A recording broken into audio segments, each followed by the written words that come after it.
I don't. Yeah, let's see. Hello. No. Oh shoot. Nope. Nope. That's rough. Hold on. Almost done.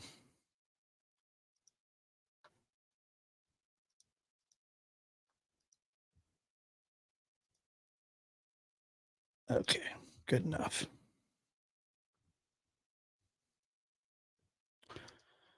I think. Let's see here. Yeah, no, we don't. No, we don't need any intro music.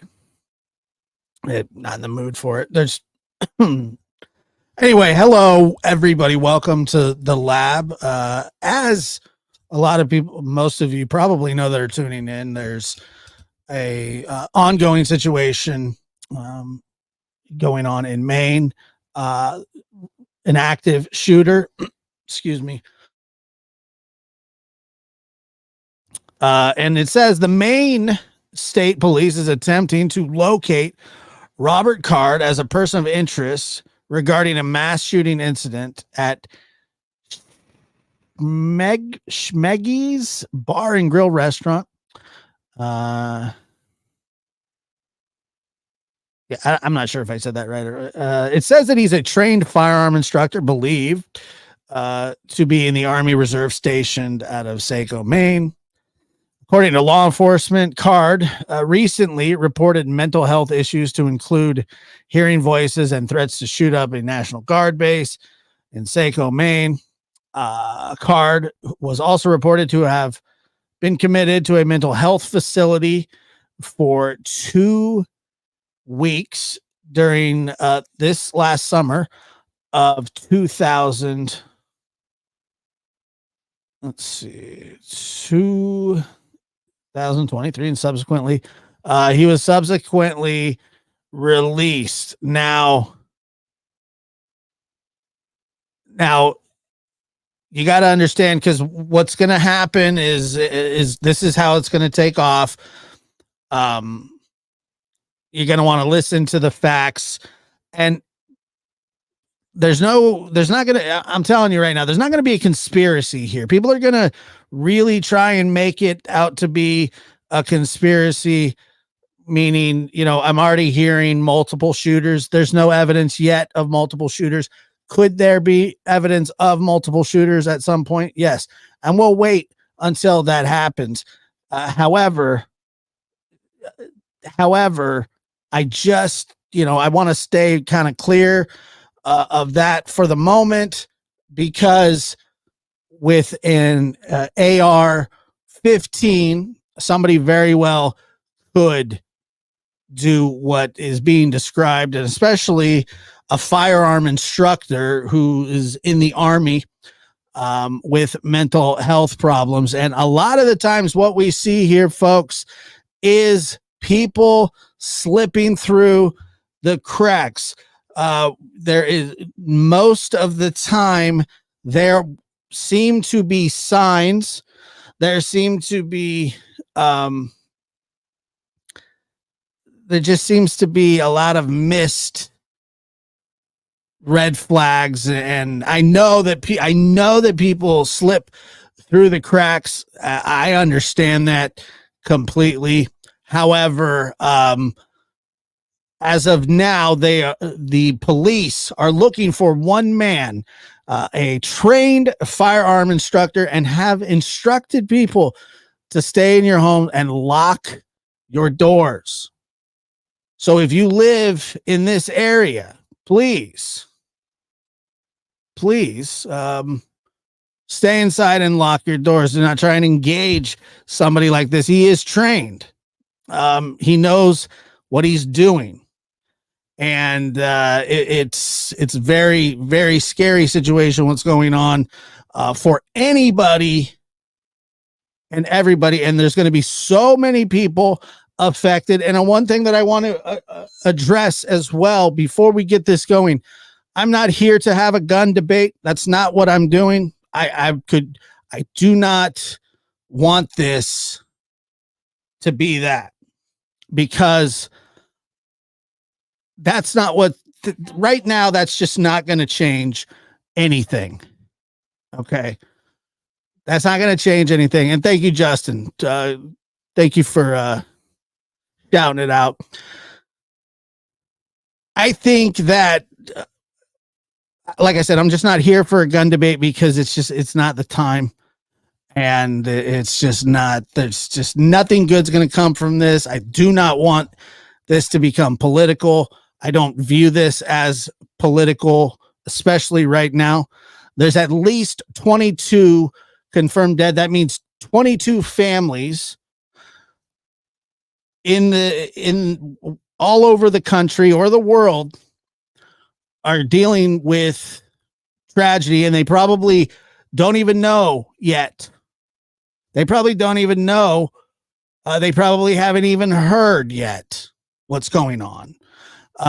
Or they don't know. They're waiting for the status of their loved ones. It's a terrible, terrible time. And the shooter is still at large. And as this kind of becomes a little bit, it's been this way for quite some time. While I say that I'm not interested in a debate in the chat or just in general, not because I don't respect your views or opinions, but none of it matters right now. It doesn't matter how I feel about guns right now. It doesn't. The fact of the matter is that this has happened.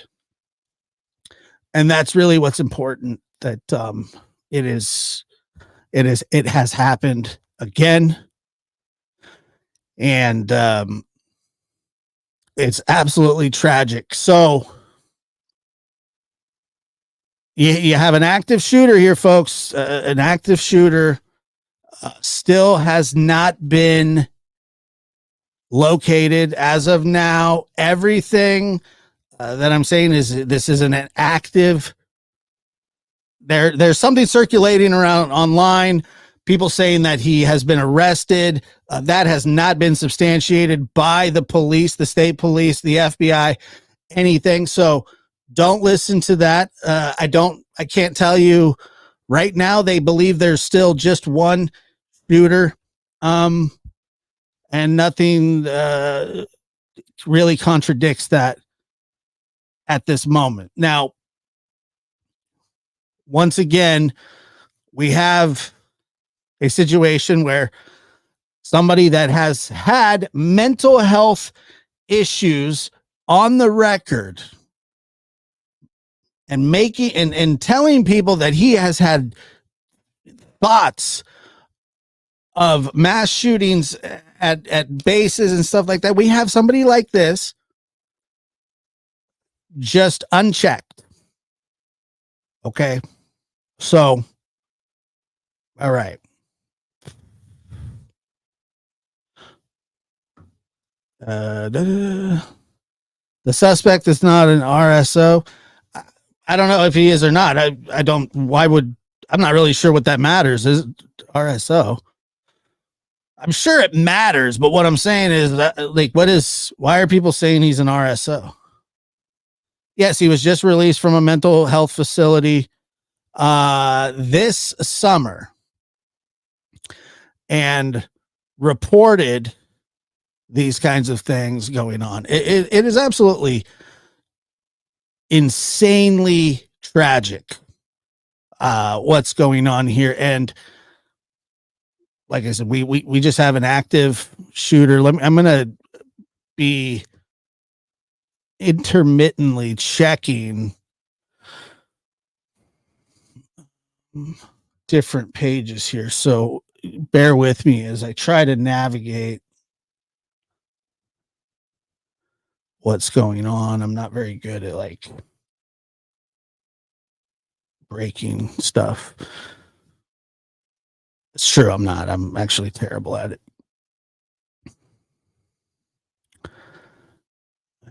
Okay, so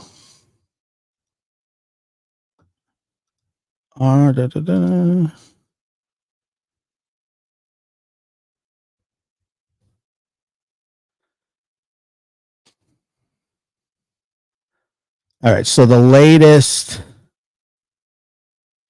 Good Lord. So this is this was just released. My God. What a horrific sight that is. Like I said, there are people watching this show that are in the area, so please just stay inside, lock your doors, and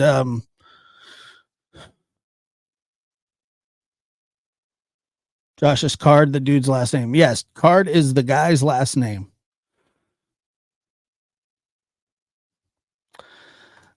Yeah, and I'm not.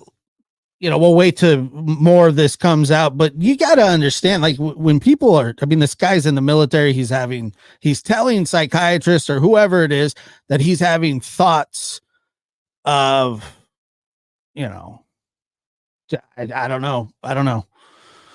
I don't understand why one of the first things you don't do is go, hey, like, can this guy get a hold of anything, including a box car or box truck that's or just running people over? I mean, the whole thing is insane. And so,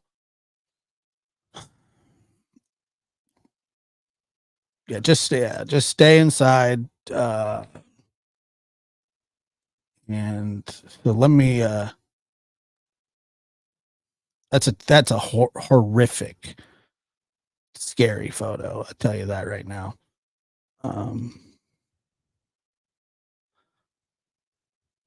So some people are saying 16, some people are saying 22. The number, while the number is absolutely important and staggering, one public shooting, one public murder is enough.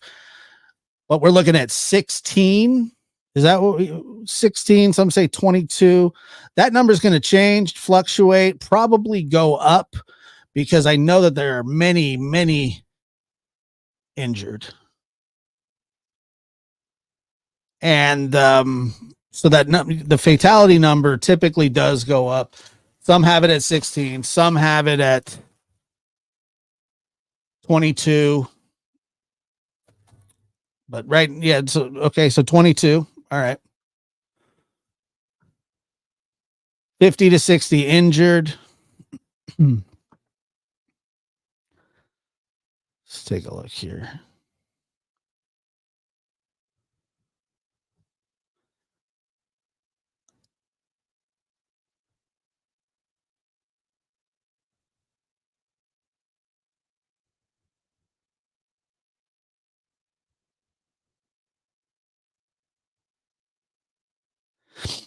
Okay, so hard. Me.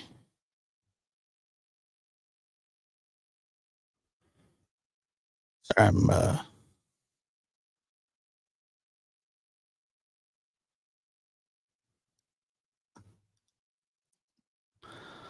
so they got his Facebook out there. So there we are. Robert Card is the man's name that they're looking for. I don't have any information on anybody else. As of now, they have not caught him. Let me see here.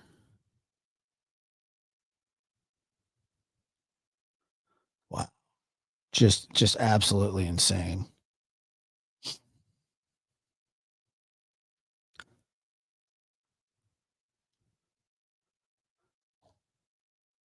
All right, let me pull up a news clip here.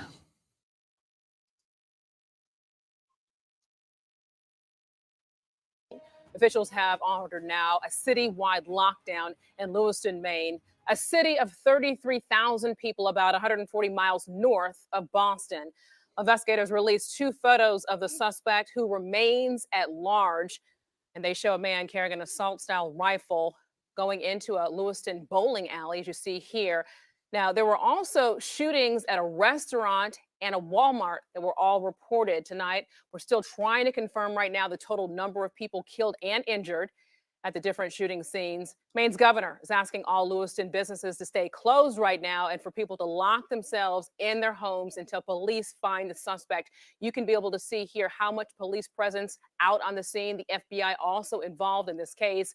Of course, we will continue to monitor the shooting in Maine and bring you the very latest developments and take you to the news conference as soon as authorities prepare to speak on this mass shooting. Also, following breaking news from Detroit and a tentative deal. All right. We're going to go ahead and switch. I think.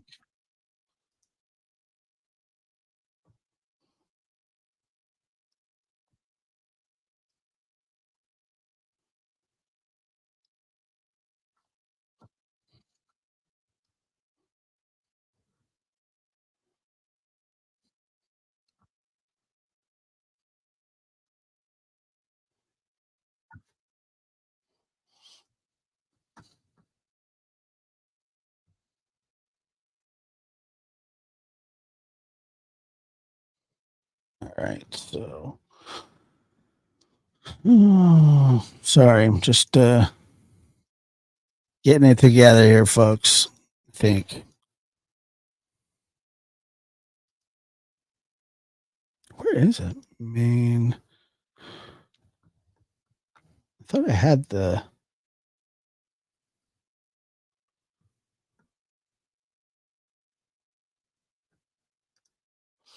Give me 1 second. Sorry.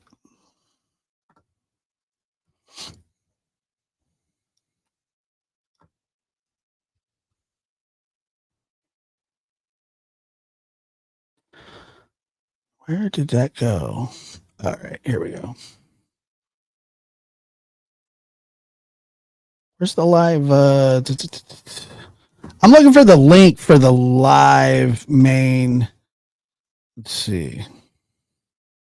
All right, here we go.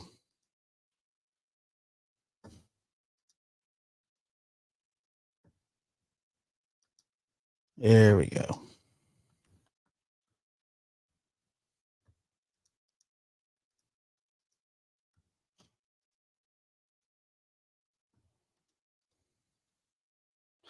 All right, so nothing's going on there.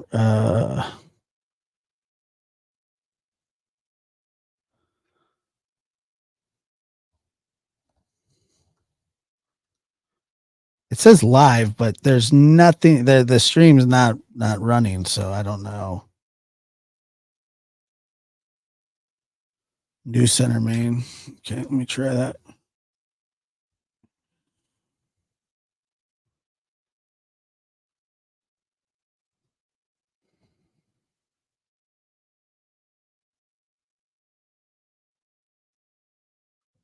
Okay, so got a commercial.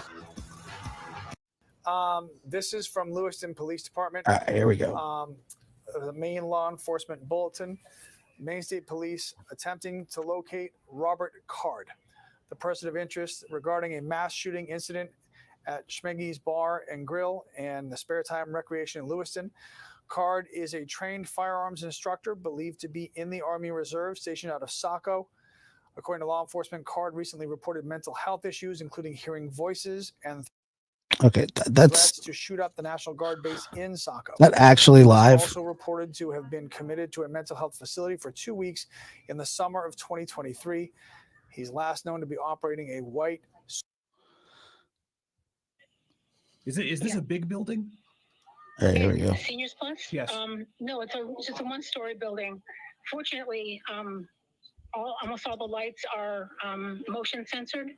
So if anybody had come down any of the hallways or something like that, we would have seen them coming long before we would have heard them.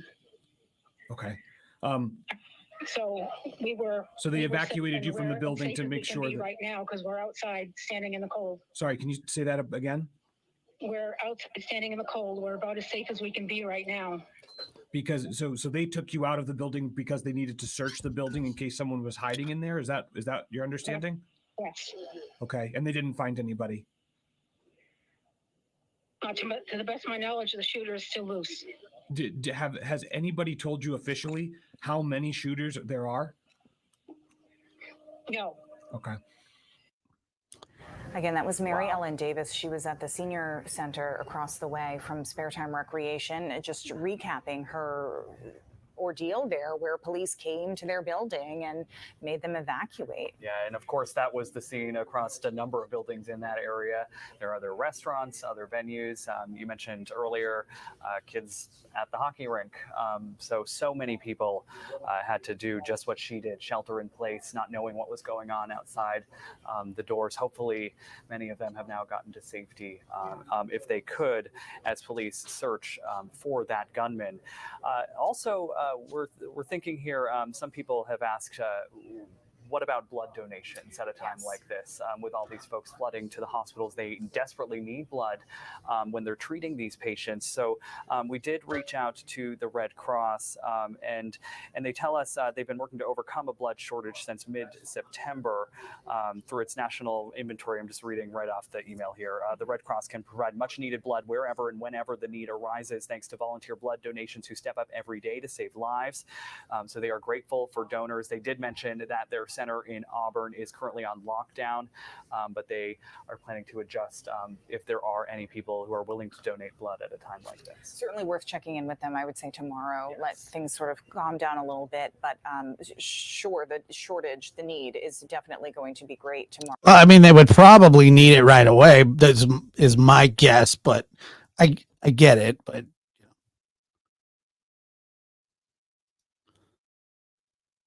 he is the man believed to be, he is the person of interest in this shooting. We do know that 22 people have been killed. That's from NBC, who got that information from Lewiston police. And again, we're still waiting to hear from police tonight. Our Alex Haskell is live at the Lewiston City Hall, where Lewiston police, Androscoggin County sheriffs, and Maine State Police have all gathered. did I say that? Did I say that all military men have mental issues? I don't remember saying that. Know exactly what's going on, and hopefully we have a resolution to this very soon. But in the meantime, they're asking everyone to shelter in place, lock your doors. And we've said that number 22, at least 22, over and over and over again tonight. Those are human beings. Those are moms, dads, brothers, and sisters. To put it into perspective, last year in Maine, there were 29 homicides. Today alone, 22 people died. That's a big number, and it's something that we here in Maine have never seen. And obviously, it's a big deal. A lot of national. Hey, so check this out. So the stat that they just said was that Maine has had 26 homicides in the last year, 26 homicides in the entire state, and at least 22 people have been confirmed dead in this shooting alone. We first got word of it around 6:30 tonight, and so we've had reporters on scenes, in multiple scenes. We've been at Spare Time Recreation, Schmenge's Bar and Grill, you see there on Lincoln. All right, we're going to toss over to police at Lewiston City Hall.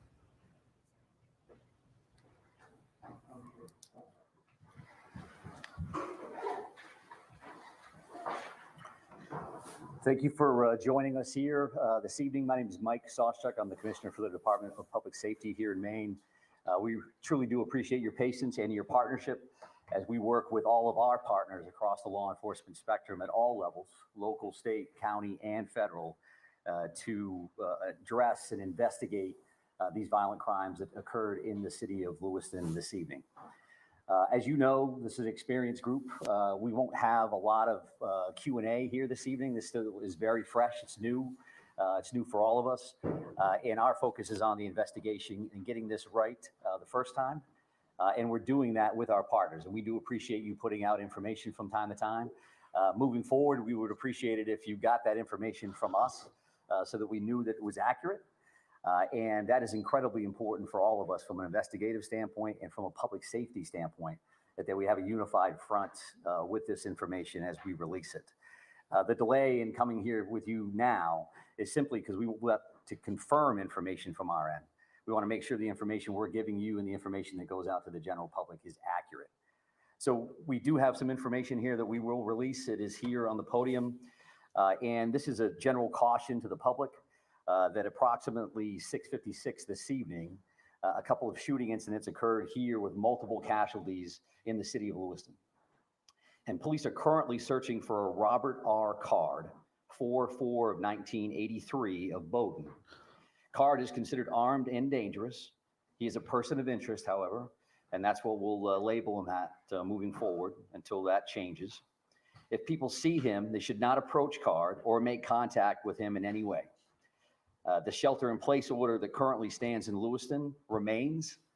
A vehicle, which was a vehicle of interest in this incident, was located in Lisbon, and we are now also asking residents in Lisbon to shelter in place. So please share that information with communities as well. If anybody sees Mr. Card or has any additional information reference to these two shootings in the city of Lewiston, please contact 911. If they see anything suspicious, please feel free to call their local authorities. We have literally hundreds of police officers working around the state of Maine to investigate this case, to locate Mr. Card, who again is a person of interest and a person of interest only. And we'll continue to gather information so that we can bring the suspect to justice and ultimately seek prosecution down the road.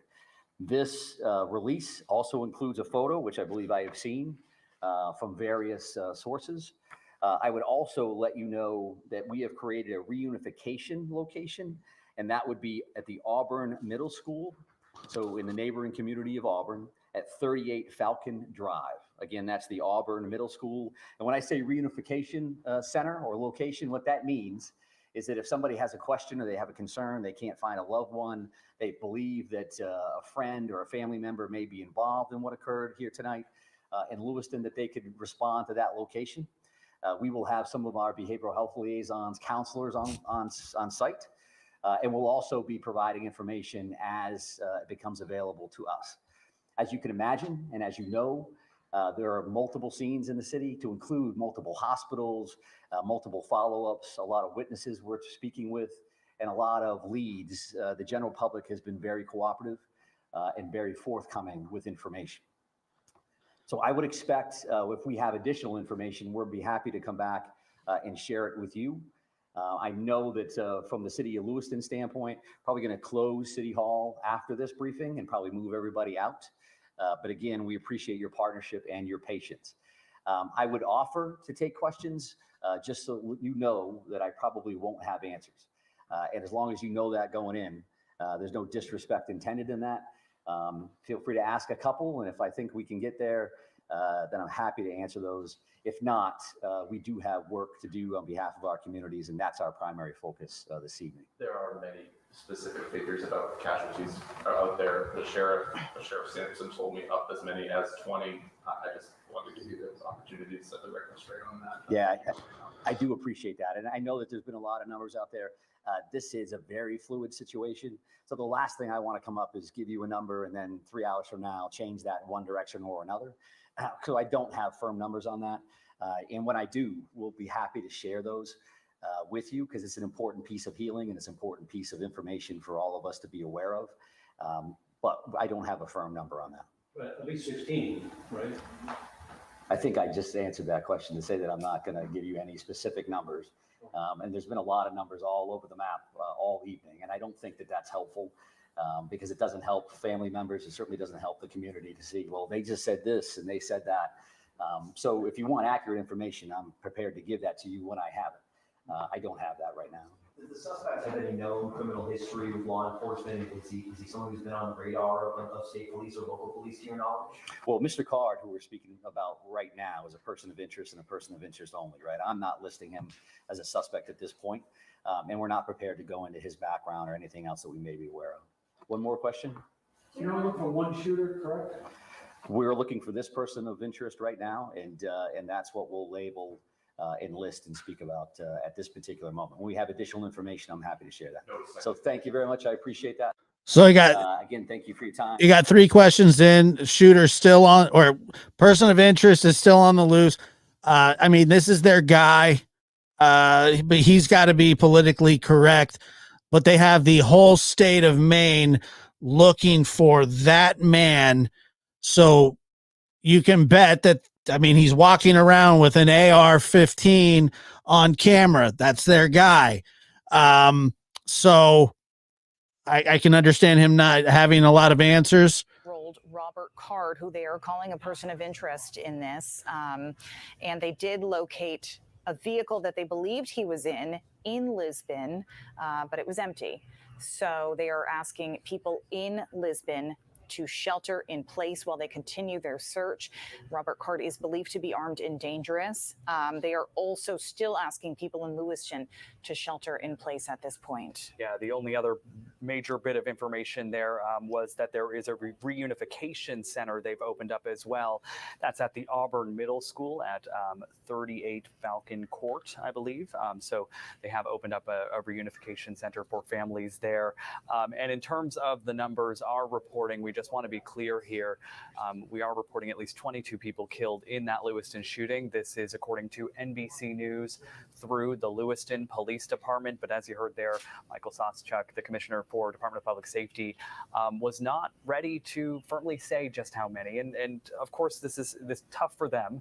We understand taking reporters' questions like that. So I think that the point of him not answering that question is that it's just arbitrary. It's not really the number. The number is the number, and it's going to be however it ends up. It's just not that important at this exact moment. So, like you said, it's very fluid. Schmenge's, or whether they were at spare time or somehow caught up in the midst of any of this, or maybe they have people in Lisbon Falls who are being asked to shelter in place, or in Lewiston being asked to shelter in place. But again, as Zach just mentioned, that reunification center at Auburn Middle School, 38 Falcon Drive, it's going to be a very important place tonight for a lot of these families and friends who don't have any answers. They haven't heard from, their father they tried to call, or their son they tried to call. And so that's a place where you can go to get some information. You can find out more information on a loved one. They also have a behavioral health liaison there, which is going to be very, very important moving forward. Yeah, in the days and even weeks ahead, it is going to be a process for everyone to come to grips with this, especially those families who are directly impacted. We can't even imagine what they're going through tonight. Again, I do want to pull up this picture. This is the man police say they are looking for tonight, and that is the car they say they did find empty in Lisbon. If you know anything about where Robert Card of Bowdoin is, he's 40 years old. You were asked to call police. They say you can just call 911 if you happen to see him tonight, because this is a manhunt at this point. They are the hundreds of officers from across the state and even New England coming in to try and track this man down. His picture right there on your screen. They are saying he is a person of interest in this case tonight. And again, if you don't have to go to this reunification center in Auburn Middle School, please stay home. Stay where you are. Shelter in place is the message to everyone right now. But if you are very concerned about your loved ones, if you're maybe waiting outside of Central Maine Medical Center, again, the reunification center they're sending people to is at the Auburn Middle School on Falcon Drive. But again, if you don't have to be out, that's the big message from police is stay at home. Where even Bates College in Lewiston is on lockdown right now. They're telling their students to stay put. Right, and we're getting a number of schools announcing that they're canceling classes tomorrow. So we will try to get an updated list, but they seem to just be coming in more and more of schools in the greater Lewiston area saying, no, we're not going to bring kids in. It's just not the time for that. So families obviously check with your local school district. You probably received the text message or email tonight, but there are other schools that we have received messages from. If you haven't heard from your school, like Bonnie Eagle, the superintendent's acknowledging that they are weighing the decision and will make a final announcement in the morning. But of course, understanding the gravity of the situation tonight. This is video from earlier tonight outside of Spare Time Recreation. And yet, speaking on that school subject, we keep talking about how much this impacts people all over the state. There are schools in Poland, Mechanic Falls, Bowdoin, Brunswick, that have closed. And the reason I said Bowdoin is because that's where Robert Card is from. That's what police are telling us. But we know Poland, Mechanic Falls, Brunswick, Gray, New Gloucester, they're not directly close to Lewiston, but they're closing tomorrow. So definitely keep in touch with your school. If you have not gotten the text, keep an eye out on any decisions made. And again, at Auburn Middle School, there will be a behavioral health liaison there tonight. We just heard Commissioner Michael Soschek with Maine's Public Safety Department talk about how this is still a very fluid situation, still very active scenes all over Lewiston that we're hearing from our reporters, and still a very active scene in Lisbon Falls where our reporter Hannah Kumler is. Right now you're looking at video from Central Maine Medical Center where crowds have just gathered outside waiting for any sort of information on their people who were either at Schmenge's Bar and Grill tonight or at Spare Time Recreation. Yeah, just seeing the number of people gather around that hospital tonight waiting for the news about their loved ones is quite unimaginable. I imagine they're trying to get. I'm reading unconfirmed reports that they're at that a hospital is being swept. Now, I don't know if that is completely accurate, and I'm trying to.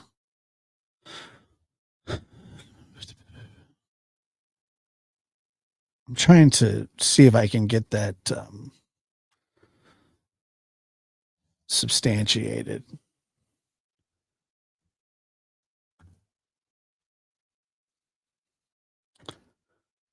Let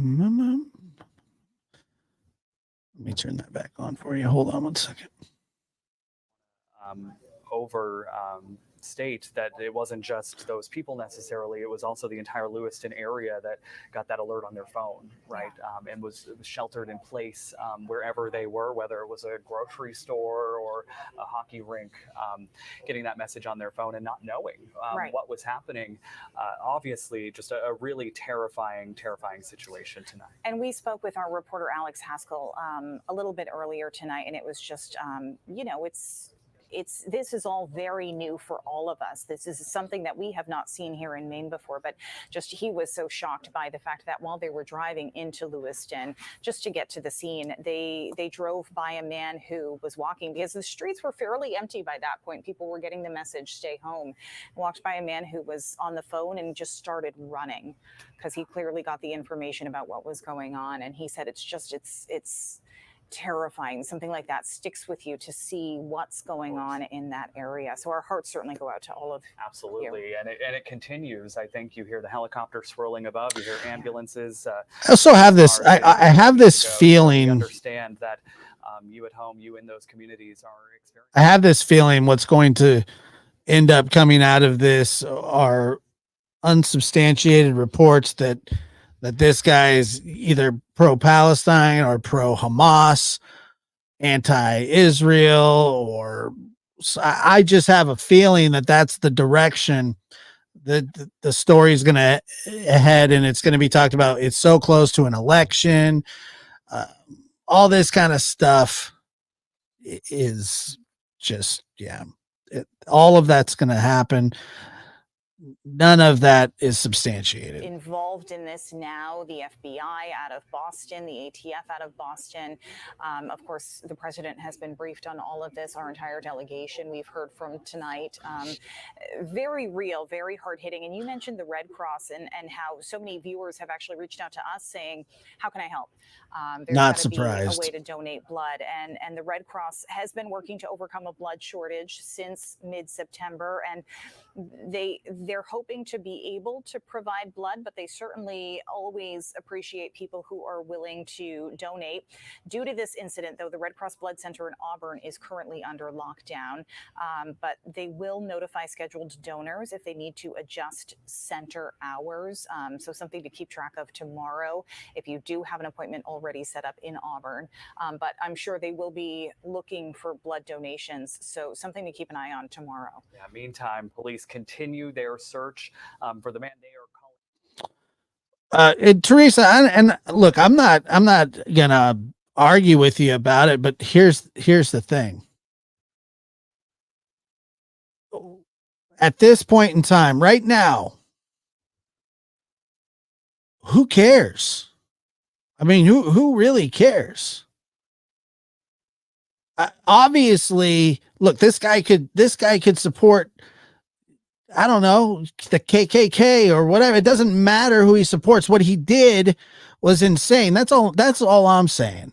And to these families, they're going to be like, oh, he was what was he going to say?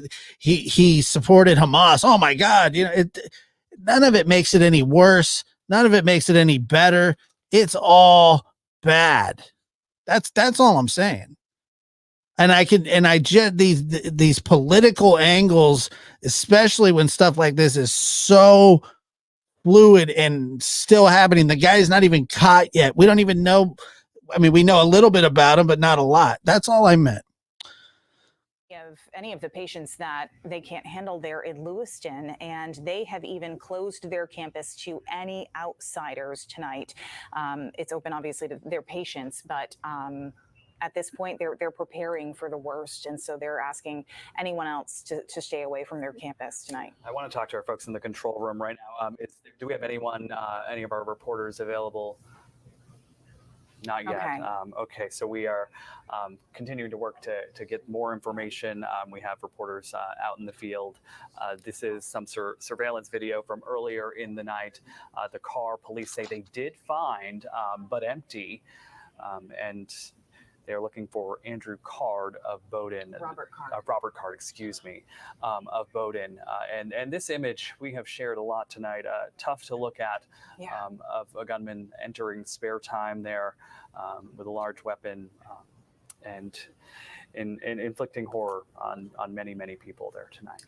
And just to clarify as well, we just heard from Commissioner for Public Safety Michael Soschuk about how it's been a little frustrating for them to see different numbers out there, and they would not confirm any casualties for us. But the number that we have here came from NBC, and they say that came specifically from Lewiston Police. So we're sticking with it. 22 people is what we are told who have been killed in this shooting at Spare Time Recreation and then at Schmenge's Bar and Grill, just 4 miles away. And again, this is the car that police say they found 10 miles away in Lisbon. A 20-minute drive there. And we heard from Hannah Cumler earlier, who was there, and she kind of showed that they were closing off some major routes, but it seemed there was still some traffic flowing. So some people still out and about, despite these orders to stay inside if you can. But police obviously centering in on an area in Lisbon where they continue their search for this person of interest tonight. If you see him, please give police a call. And again, that shelter in place has been in place in Lewiston, but it has now extended to Lisbon, where police found that empty car. And that seems to be where they're focusing their search at this point. At least that's what we just heard from Michael Soschuk. So we did see, like you said, in the background of Hannah's live shot, we saw a lot of cars moving around back there. So hopefully people are getting the message to get home and lock the doors and stay safe. Yeah, and Commissioner Soschuk earlier, didn't share some What's up, Brooks? Good to see you, brother. Information about just the sheer response here that we're talking about. Obviously, you've seen the images of the police cars and whatnot swarming the scene. But in this case, he's talking about hundreds of police officers, law enforcement officers from Lewiston, from the county, from the state, from across New England, even the ATF, FBI, from the Boston Bureau, other federal agencies getting involved in this search at this point, because as it drags on, it gets harder and harder for them to track down the person. But of course, it's a numbers game. So they're saying if we can get enough feet on the ground looking for him, hopefully they can track him down, which is why they need your help. Really, if you think about just how vast Maine is, how quickly it is, how easy it is rather to get to more rural areas. If you happen to see him anywhere, Teresa, I actually disagree. I don't think I'm sensitive at all. I'm being sensitive towards the subject. That's what I'm being sensitive about. He very well could, have a manifesto and hate Israel and support. I don't know. I don't know any of that. All I'm saying is, who cares? That's all I'm saying. It's not me being sensitive about politics. It's me being sensitive, or trying to be at least sensitive about what's going on. That's it. Think about the number of agencies that would have to be responding to this here in Maine. A lot of response here. Yeah, we haven't seen something of this magnitude, a manhunt like this, since perhaps the murder and death of Corporal Cole in Somerset County that had agencies from across the state and country come in. Of course, that was a horrific time for our state, and this is yet another on a just a whole another scale. And speaking of that, we've been trying to kind of keep in touch tonight with each other about like that this is real. That we are human, we're experiencing this with you, and we can't even begin to imagine what folks in Lewiston are going through tonight. All of those people who were gathered outside of Central Maine Medical Center, waiting for the news about their loved ones. I think we even have some sound on that from someone at Central Maine Medical Center earlier, who was just waiting to hear the news about their loved one. All right, it looks like we don't have that, but we do have Hannah Kumler back. She is live in Lisbon. Hannah, has the situation changed there? It looks like there may not be as many cruisers behind you. Actually, there's probably the same amount. It's kind of a little bit deceiving because it's so dark behind me, but that's because their headlights and their lights on top of their vehicles are off right now. So there is still a very strong presence. We've had cars moving around us this entire time, kind of patrolling the area. We're still in front of Lisbon High School. Once again, we moved from across the street. Here's a cruiser coming by right now. So you can see that it is active. The chopper is still in the sky. If we do happen to get a shot of it, we'll of course show you. We were across the street earlier when an officer approached us and let us know that, hey, it's not safe right here, and I wouldn't be here if I were you, sort of thing. So we got in our car and we came a little bit further away. And then once the shelter in place was put in place, Sam and I were in the vehicle and are just hopping out, to just kind of update you on the scene here. I heard you earlier, Zach and Amanda, mentioned that Lisbon Street is shut down, but you're still seeing cars moving about. It is just blocked off right here. So this is like if you were to be going from Lisbon Falls into Lisbon Center. Cars are not being let through here. We've seen several cars either turn around, or if they live past this block where that cruiser is sitting, then they're allowed to go through. But police are checking every car that goes that way, and some are turning around in the gas station and heading back. So for those familiar with this area, we're at Lisbon High School, which has announced that they are closed tomorrow, as so many other schools are in the state of Maine because of this horrible incident. And also, we're right in the Route 196 junction. So that is Ridge Road and Lisbon Street, where there seems to be a lot of officers gathering, a lot of activity, is at the base of Frost Hill Ave. Now, at the end of that street is a boat launch on the Androscoggin River. That's where we've heard a lot of there might be something happening there. We attempted to go down to the boat launch, but we're turned around. So they have blocked off that road after our attempt, shortly after. And it seems like the chopper that's circling has a spotlight that is, I think, both land. I'm not entirely sure, but the Androscoggin River is behind us, and that is where we first saw the chopper. So not entirely sure what is happening, but we just know that it remains active here in Lisbon Falls. But Hannah, it looks like earlier we were noticing there was some traffic flowing through the area that's died down, probably likely because it's late. But right. You've noticed fewer and fewer people on the road since that shelter-in-place order has been. So here, hold on. I think so. Yeah. I mean, for instance, right now, 2 cars are pulling up, and we'll see what happens to them if they get turned around or they're let through. But I think just not kind of a quiet area anyways. If the most action is happening, it's going to be at this junction. But I do think that it's gotten quieter, whether that's a shelter in place or just because the night is winding down. I'm not sure. But I think word's gotten around, as we've seen on social media, that there's a lot of commotion happening down here at Lisbon Falls, and that people are instructed to stay in their homes. We're looking at something happening right now at the mobile station across the street. It looks like several vehicles are pulling into this parking lot, which has kind of been an area where a lot of law enforcement are gathering. But you're looking at it right now. We have about 5 or 6 vehicles that just pulled in. I will say almost all of the officers that we've seen here tonight are armed with large guns, not what we're used to seeing, certainly what Lisbon Falls is not used to seeing. You can see this is Lisbon Street that you're looking at, a car maybe turning around here at the gas station. It's just a familiar sight, kind of what we've been dealing with tonight. So yeah, we'll continue to keep you updated. Not entirely sure what's happening, only can say that an officer did approach us and said that they were working a scene about a half mile away.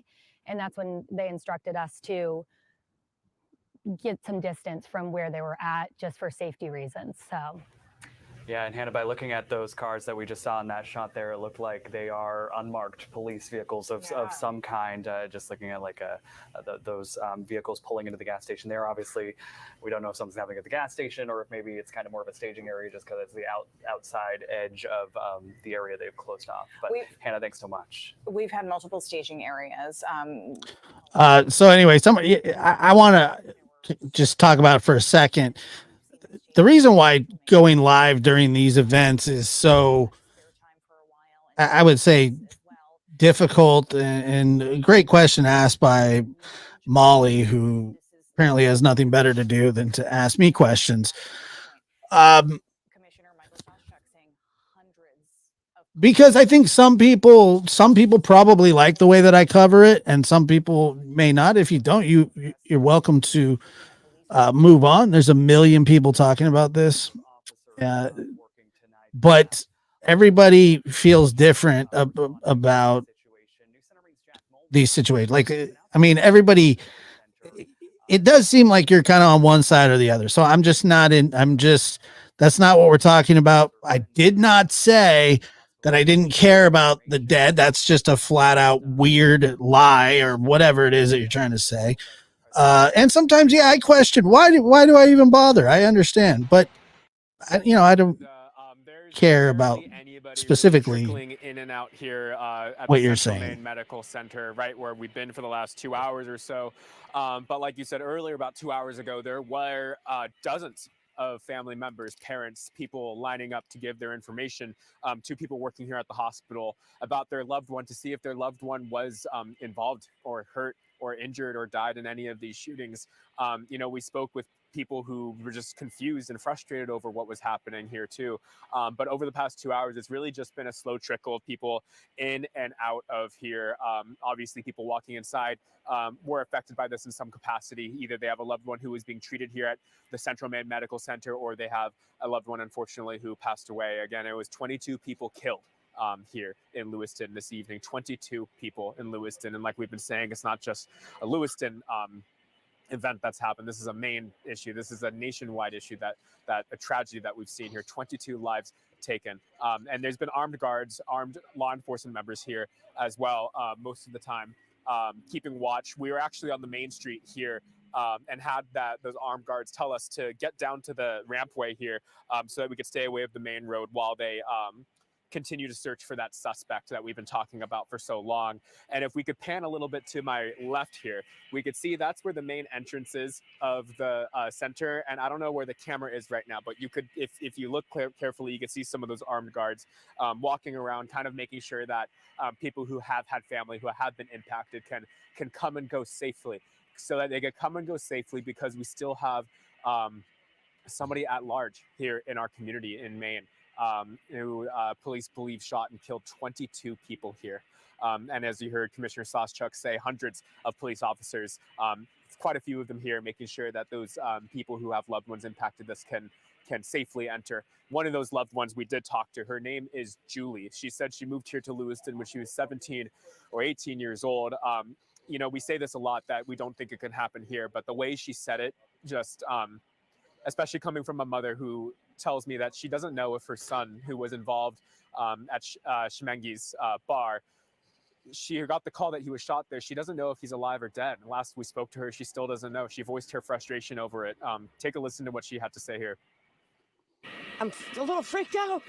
I want to know. You know what I mean? He's a young man. They shouldn't leave us hanging like this. Just tell us. I feel so bad for his wife. I mean, my kid, I don't know what's going on with him. They told us that this is an active series. Wow. They're currently looking for that right now, and they And so as we stand here, there still is that man. active shelter-in-place order that is happening, not only in Lewiston, but in Lisbon as well, as Commissioner Soschuk said in his press conference. But as we stand here, just know that there is that shelter-in-place going on. So do not leave your house, lock your doors, try not to leave your house at all. And as we've been saying all night, there is going to be a relocation area. I believe that's in Auburn. I believe you guys could talk a little bit more about that. But for now, we're standing here at the Central Maine Medical Center, the nearest hospital to where this awfully deadly shooting took place, where 22 people were killed here in Lewiston this evening. But for now, we're reporting live here in Lewiston. Yeah, something that we talked about a little bit earlier in the show when we first started here was the fact that there are people just still waiting to find out what's going on with their family members, if they were hurt, if they're not. Unfortunately, the more time that passes like this, the greater the chances are that they were involved or hurt or shot and killed. It's really a distressing situation, and nothing that I would ever want to be faced with. So, wow. Yeah, there's going to be people fighting for their lives as well.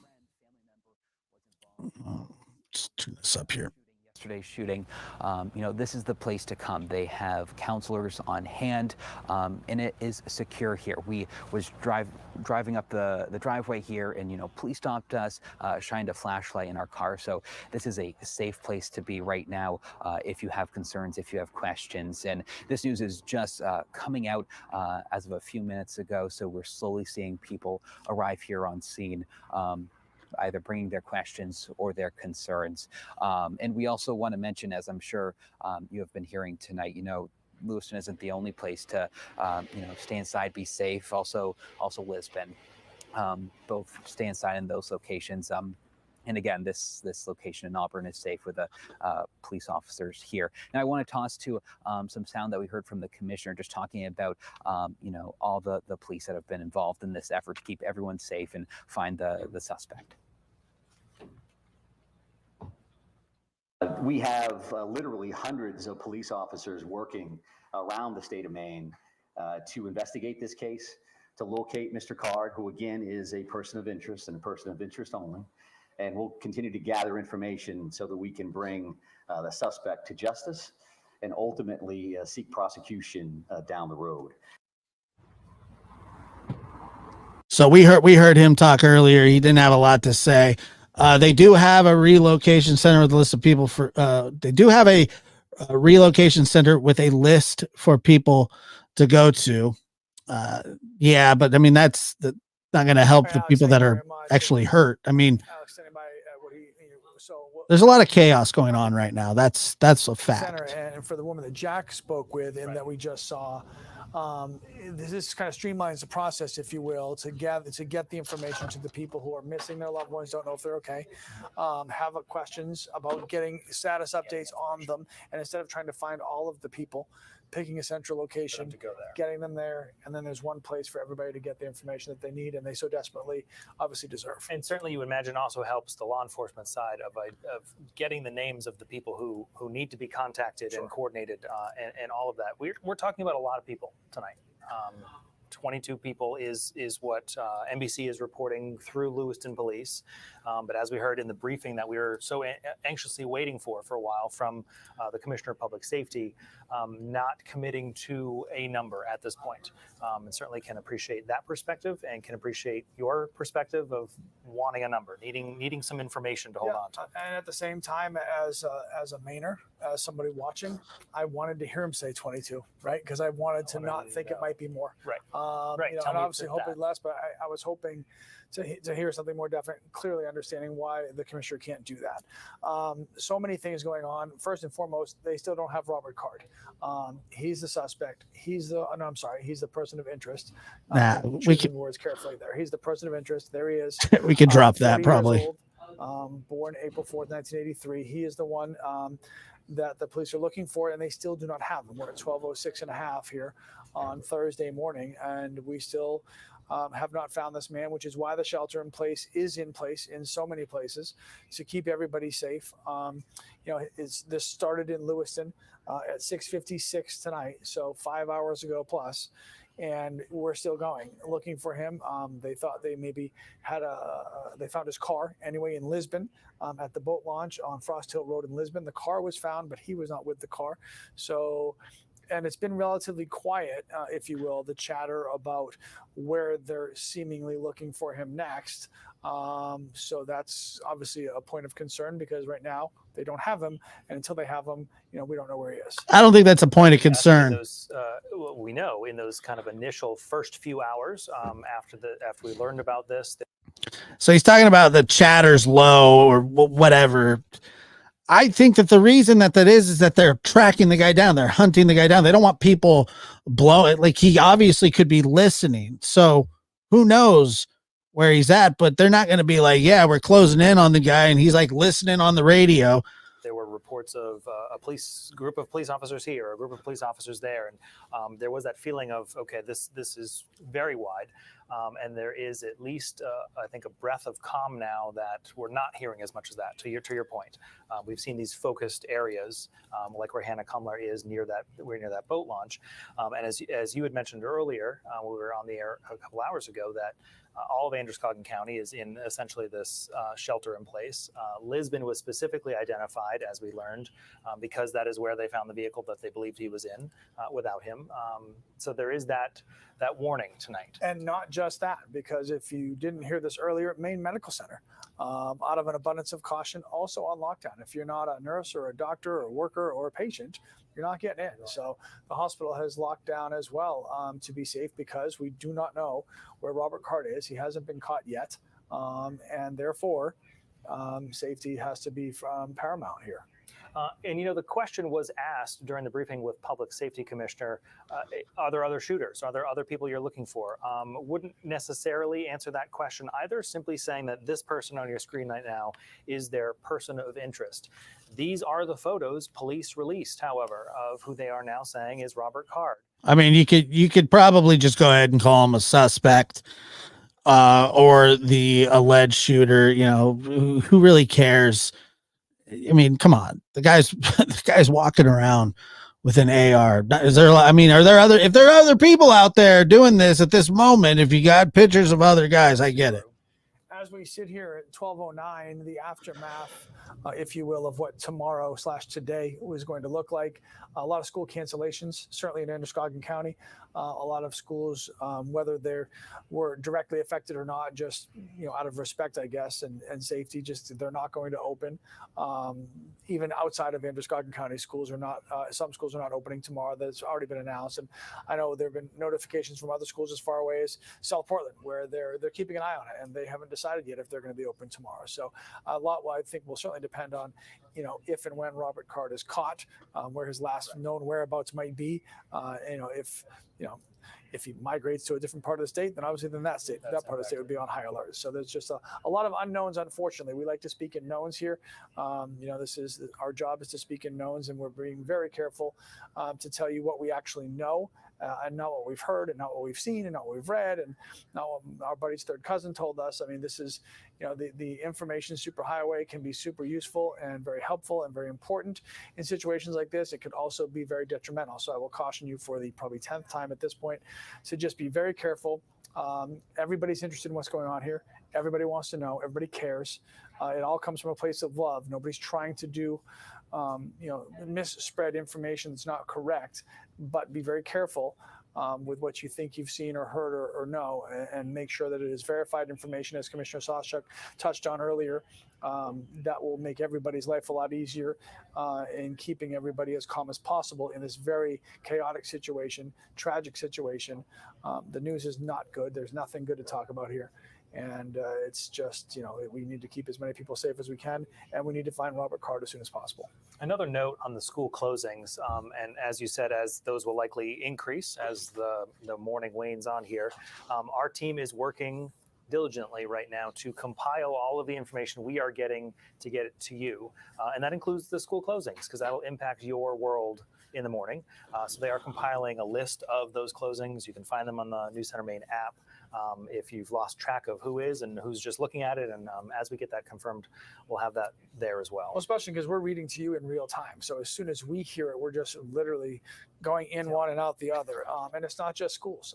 The Lewiston DMV will be closed tomorrow. They announced that a little over an hour ago. So that's not a school. That's that's a business. I'm assuming there'll be other businesses, certainly in the immediate Lewiston and Auburn areas that will follow suit in that regard. So there's just a lot to keep track of, a lot of things you need to know. And as soon as we know them to be true, we'll certainly pass them along and try to streamline it as well as possible so that you have an easy way to disseminate all the information that we're throwing at you in real time here. Our reporters are scattered all over the place, giving us their information in real time as well. So we are we're doing our jobs, and which is to keep you informed and hopefully in turn keep you safe, and hopefully in turn help the police find Robert Card. On the note of changing information and impacts to what would have been normal life tomorrow, St. Mary's Health System saying all elective procedures and surgeries scheduled for the morning have now been canceled. All their practices are closed, and they will be reaching out if you had something scheduled to reschedule that. So again, an emphasis on their resources and their energy needs to be on these things and caring for these patients. You and I talked about this, and Commissioner Soschuk touched on it as well. We keep showing you pictures of Robert Card, the person of interest here. We've been, these are from surveillance cameras that they're in the area, either of Schmenge's or of Spare Time. I'm not sure exactly where. That's the bowling alley. So from there, so we're showing you these pictures so you can be aware. But the commissioner was very clear. We're not looking for anybody to go find him. We're not looking for people to be on the lookout for him because you're not supposed to be anywhere. This is just in case you happen to find yourself in a position where you do come across him or see something, or even the commissioner was very clear, if you see something that might be, you don't have to be definite about it. If you think might be, then you would share that. And that way that might help close the gap here on where he is and how to find him. But again, do not approach. He is considered, in the commissioner's words, to be armed and dangerous. And stay away if you do see him, but certainly pass it along to somebody who might be able to help. Our Chris Costa has also been very busy with us in the newsroom tonight. He just spoke with a professor from Bates College, which obviously is located in that community of Lewiston, who specializes in mass shootings and studying them. So we want to hear part of that conversation. Sorry, I was wanting to ask as a human being. That's just yeah. So do you want to tell me? Were you on campus when any of these events happened? No, I was off campus when I heard about the first reports that there was an active shooter in the Lewiston area, and have been just monitoring the situation since. How are you feeling right now? I am feeling all of the things that people feel when their community has been attacked. I am somewhat in shock, even though we've been saying that these things can happen anywhere, and they often happen in smaller communities. And Maine has just been lucky for the most part to not have an attack like this. Of course, this is an attack on a scale that is shocking by any measure. But also concerned, I'm concerned about all of my students and my friends who work at Bates and in the community, and hoping that they are staying safe and that they are getting what they need. And again, this is unfolding right now. We don't know who the victims are, and so just kind of holding my breath at this point. Professor, you find yourself in a very probably unique position where a large portion, the majority of your career has been dedicated to researching these exact types of incidents. What are you kind of coming to terms with now in your head, given all of the research you've done about mass shootings and one happening right in your own backyard? Yeah, I mean, there's a lot that goes through your head. Obviously, most people who are following the story have seen the pictures of the suspect with the weapon, and people will draw conclusions about the type of weapon without it being confirmed yet. So I don't want to comment on what type of weapon it was, but it sure looks like some sort of a rifle that can do a lot of damage. And we've done research on the types of guns that wind up causing the most casualties in these types of events. We know that there are certain types of laws that don't necessarily restrict people's freedoms, but also can be helpful in preventing these types of attacks. And so the first, reaction, I think, is frustration, really. Frustration that we've been talking about this. We've been trying to put out information about what we know so far, and we know more and more every day about why these attacks happen, how these attacks happen, and what type of policies are seemingly effective. And it does not seem as if there's any traction to get anything done. The two opposing factions arguing past one another, and we find ourselves in a position where now we're attacked at our own home, and that feels personal, and so there's frustration, there's sadness, a little bit of anger as well. All right, so we've heard from a lot of different organizations and school districts and places that are going to be providing support for people already outside of Androscoggin County. Obviously, in Androscoggin County, there are kids who this thing started, at 7 o'clock tonight. Kids are awake. Kids are awake still, and they're watching, and they're worried, and they don't know. And it's stuff that we talked about earlier that they've practiced just in case, and the just in case is now. So there are resources available. So if you're watching, and whether you're directly or indirectly or not at all affected, other than being a Mainer, by what happened, there will be resources likely available to anybody who needs them. So please find them for yourself, for your children, for your loved ones, for anybody who might need one. Okay. Sam Rogers is live in Lisbon. We're going to go check in with him. Hey, Sam. If there's something crazy, just be like, turn on. Sorry. They caught him on a line. Brian, apologies. We're just doing a quick little reset as Hannah Kumler and I have been on scene here by Lisbon High School for about an hour or so. Just want to get everyone up to speed with what we are seeing here. As you can see, cars are still traveling through Lisbon Street. Ridge Street was just reopened about a few minutes ago. We've been able to see police letting cars go this way off my left shoulder.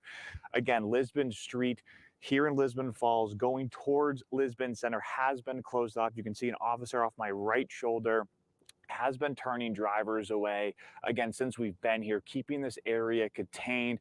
I don't think you're able to hear it on my microphone, but again, a chopper and helicopter has been circling the Androscoggin River looking for something, whether it's that person of interest. We did get here with the plan of going to a boat launch down Frost Hill Avenue. That's about half a mile, maybe closer to a mile in our east-southeast direction. We weren't able to get all the way down that way. Hannah Kumler behind me is seeing, it's going to be really tough to see, but that chopper is heading over our left shoulder. And before we even got here, we drove from Portland up to Sabattis, just trying to find anything related to this investigation. And we saw, as we got closer to Lewiston and Auburn, it seemed like almost every mile or two, a cruiser pulled off the side of the road near an exit, near a turnaround, with the spotlight facing onto the roadway, trying to find any vehicle that matched any description of that person of interest. Now, a few minutes ago, or longer than that, it seems, when the public safety commissioner was addressing the people of Maine, he said that this area where we are in has just been ordered as a shelter in place. And it's well after midnight at this point. Lisbon Falls, not exactly that busy, but we have seen a slight decrease in activity. Brian and Lee, we'll check back in with you in a few minutes. I mean, this has been going on for hours. I mean, it is crazy that they haven't found him when there are 3 different shooting locations. That to me is the most, I mean, it's completely troubling.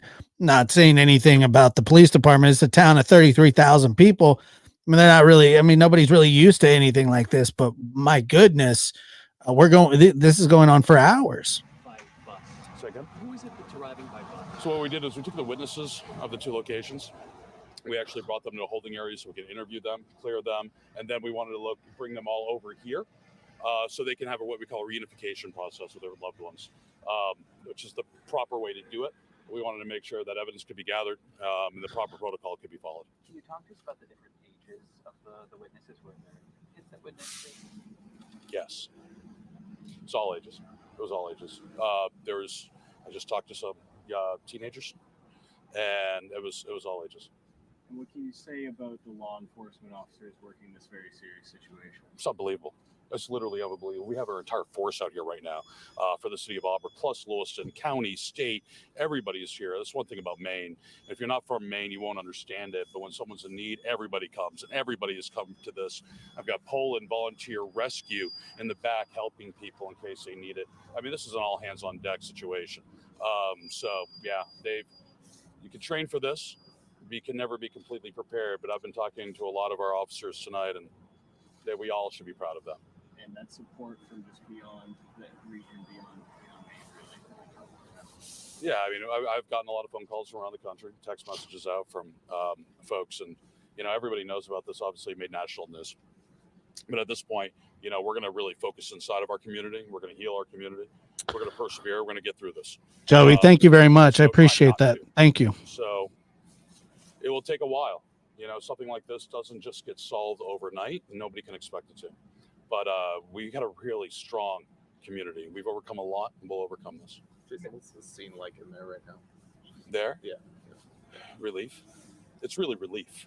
If you think about it, I mean, this is a happier place right now in the entire area. This is a reunification center where people, witnesses saw traumatic events are coming together with their family and loved ones who were worried to death about them, and they're coming together. So it is happy.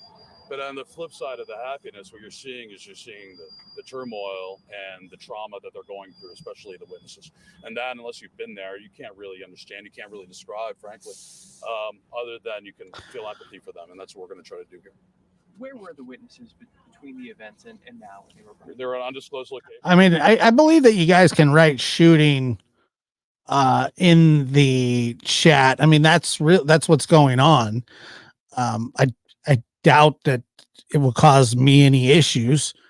So I mean, I appreciate you guys being thoughtful, but I mean, this is what's going on, So I don't see how it should be a problem personally. It's in other parts of the country.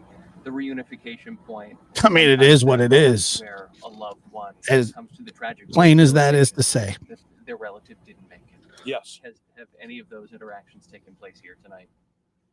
Yes. I'll just leave it at that. What sort of the process have the hospital workers been working to connect more and more people? I haven't talked with the hospital directors or emergency room staff. They're extremely busy, and we all need to respect that.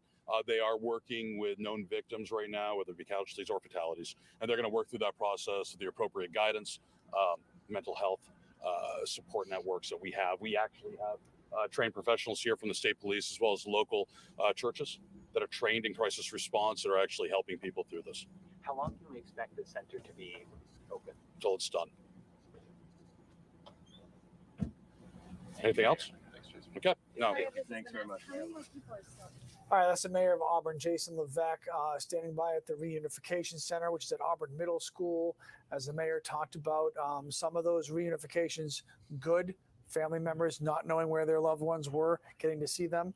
And the mayor also really open and honest about the fact that not every one of those situations ended well. And sometimes people went there hoping for good news and they didn't get it. So it's just a tragic situation that the mayor of Auburn was just speaking about.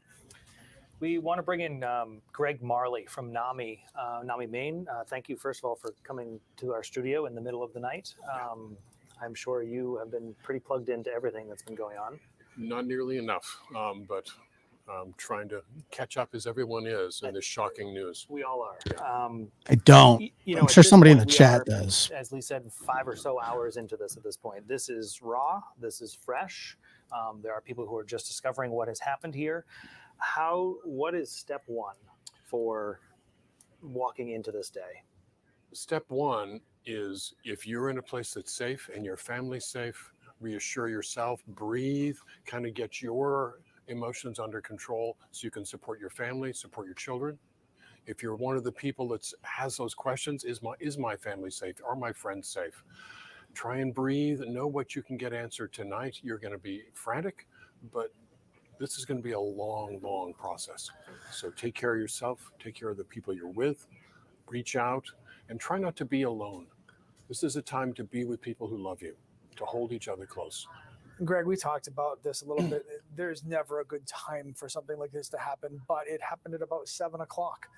Not a lot of kids had gone to bed yet. A lot of kids are, through no fault of their own, they're surrounded by all this news, and their families and their parents or siblings reacting to this news.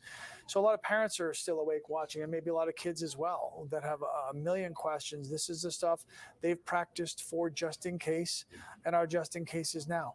How do you handle this with your children? I know a lot of parents would love to know, what do I say? Whether they're I missed in who this guy Crawford was. County Did I or miss they're that? in Cumberland or Aroostook County. Yes. I think the big piece is, if you're a parent, if you've got the news, try not to get that news repeated every 5 minutes, so you're not re-triggering your children. So let them know, then speak simply and directly about what happened. Reassure them that they're safe, that your family's safe, and then slowly allow them to ask questions, answer what you can. And there's a lot of things we don't know yet, and be okay saying we don't know yet. I like this guy. I just don't know who the hell he is. So that they can begin to settle into a routine and maybe get some sleep tonight. And maybe you can get some sleep tonight as well. Mom, Dad, yeah. Yes, because we will all need it. Yes, to process the rest. A few minutes ago, Chris Costa spoke with a professor who studies mass shootings and kind of the data that we've learned over the years from those. His words were, there's a frustration tonight for certainly people in his world that study that data. My word is, I feel like our state was violated tonight because there is such a feeling of, it hasn't happened here, we haven't had to deal with this. Yeah. How do we square that reality from, it's always been somewhere else, now this is my neighborhood? Well, I think in a lot of situations, people have been waiting for this shoe to drop, because we see the headlines from across the country, and Maine has been somewhat insulated. And tragically, that ended tonight.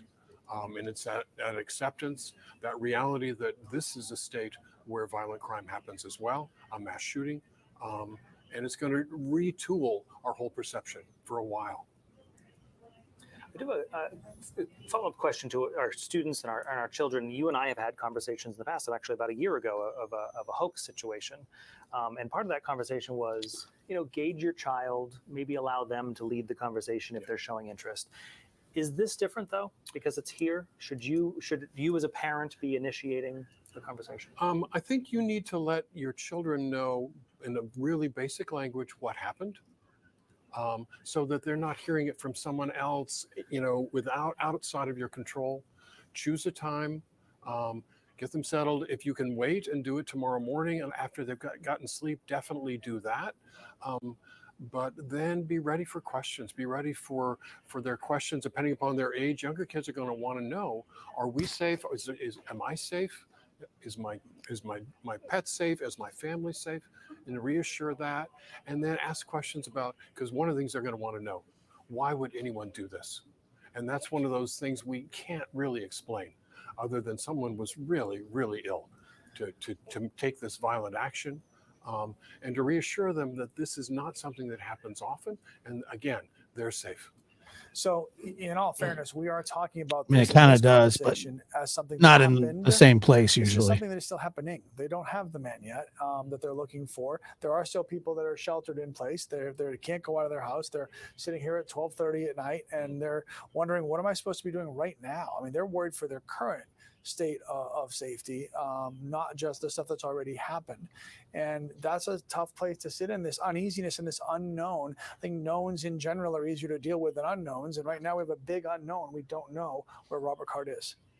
We don't know where that perpetrator is. And, keep your family safe, keep them in the house, close your windows and your curtains, and then reassure.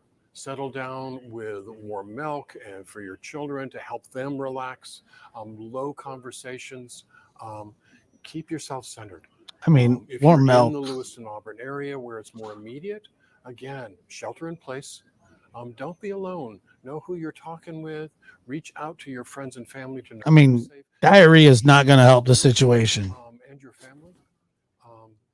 And hold your loved ones close tonight and reassure them.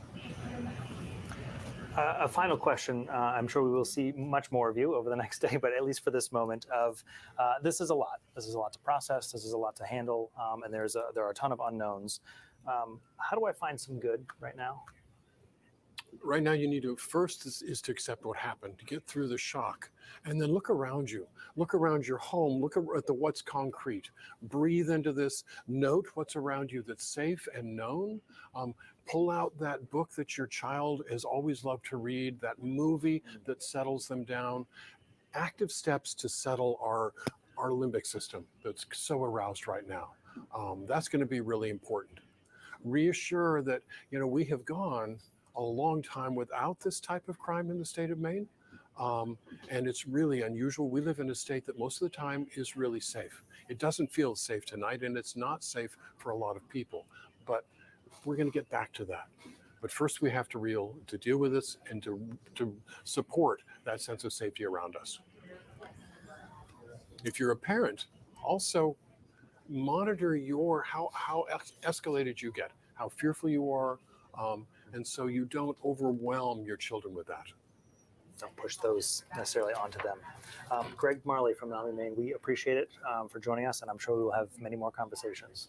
Thank you. I'm afraid so. All right, we want to update you guys on this. This is important and maybe speaks directly to why Commissioner of the Maine State Police, Michael Sawchuk, would not give a solid, firm number on how many people have been killed, because that is a question everybody wants to know. It's an important number.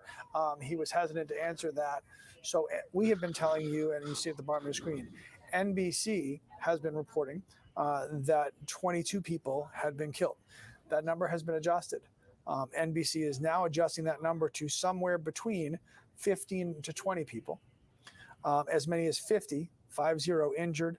Not all, though, from gunshots. Did I not say this at the beginning of the broadcast? I said some people are reporting 16, some 20, 22, and then I got hit with the two twos, one right after the other. So I stand by what I said. I knew that something like that. They don't know. We wanted you to know that. We're learning it is now seemingly somewhere between 15 and 20, literally on a piece of paper. Wanted you to know that. So, and that's really what the last 5 hours have been, of getting information coming in, doing our best to confirm it, and who is confirming it, and getting that information to you. And that's what we will continue to do. And I think we are doing our best to be as transparent with you about what we know and what we don't know. When you asked the question about what is good, right? What is good? And I was listening to Mayor Levesque from Auburn talk about not just everybody in Lewiston. They're going to show up. It's their community, and then Auburn shows up, and then When? shows up, and then Sanford shows up. And the state shows up, and everybody. What do you need? We'll be here. We'll be there. And this is what we do. We would love to not have to do it on a night like this. But as I mentioned, a few hours ago, whether it was the ice storm of '98 or other tragedies that our state has gone through in different relative, factors, our state will do this too. We have each other's back. Our state will do this too. So there will be the support for the people as we find out what people need. There will be plenty of people to offer it to those people. So there is some solace in that. There is still no solace until we get official word at some point that Robert Card, the man of interest that they're looking for, has been found. We did hear from Commissioner Sawchuk of the Maine State Police a little bit earlier, and here's some of what he had to say. And this is a general caution to the public that approximately 6:56 this evening, a couple of shooting incidents occurred. Yeah, I started the broadcast out saying that there was a report was some people were saying 16, some people were saying 22. I didn't know for sure. And like I said, typically the numbers don't, they're off.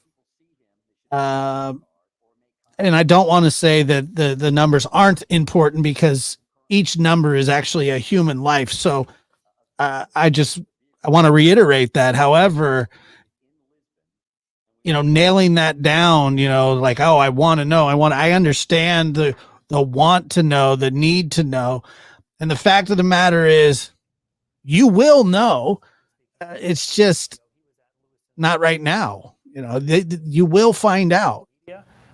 obviously. And I'm telling you, it's just whatever number it is, it's never going to be good. You're not going to go, oh my God, thank God. I mean, at what point, do you do that? And I just don't think that you do. The mayor speaking a short time ago of that is a point to go.